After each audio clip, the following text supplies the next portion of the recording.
ST bus दुचाकी वाहनाच्या अपघातात महिलेचा जागीच मृत्यू। शेंदूजना पोरादी मार्गावरील ढोणी येथील घटना। मानोरा तालुक्यातील रोहना येथून पारवा तालुका पुसदकडे जात असलेल्या दुचाकीस्वार महिला रस्त्यावर पडली असता त्याच दरम्यान भरधाव एसटी बसच्या चाकाखाली आल्याने घटनास्थळी ढोणी येथे आज सकाळी सदर महिला ठार झाली।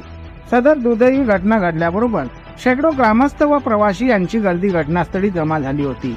सदर घटनेची माहिती प्राप्त होताच आशेगाव पोलीस स्टेशनचे ठाणेदार अजितसिंग राजपूत, पोलीस जमादार देवीदास पत्रे, किशोर मारकड व अन्य कर्मचारी यांनी घटनास्थळी भेट देऊन उपस्थित गर्दीला शांत केले व मृत महिलेचे पार्थिव उत्तरीय तपासणीसाठी पाठविले।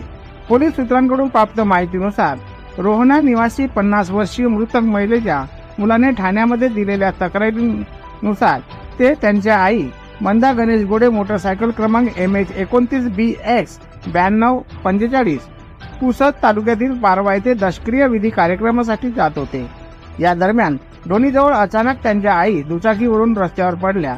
त्याचवेळी मंगरुळनाथ एसटी डेपोची बस क्रमांक MH40N2129 च्या पुढील टायर खाली आल्याने मंदा गोडे यांच्या घटनास्थळीच दुर्दैवी मृत्यू झाला, अशी तक्रार एसटी बसच्या चालकाविरोधात नोंदविली आहे। सदरील चालकाविरोधात 279, 337, 338, 304 अंतर्गत प्रकरण नोंदविण्यात आले आहे। प्रकरणाचे पुढील तपास देवीदास पत्रे, किशोर मारकड यांच्या द्वारा करण्यात येत आहे। शेंदूजना प्रतिनिधी प्रमोद आडे, वाशिम 24 न्यूज।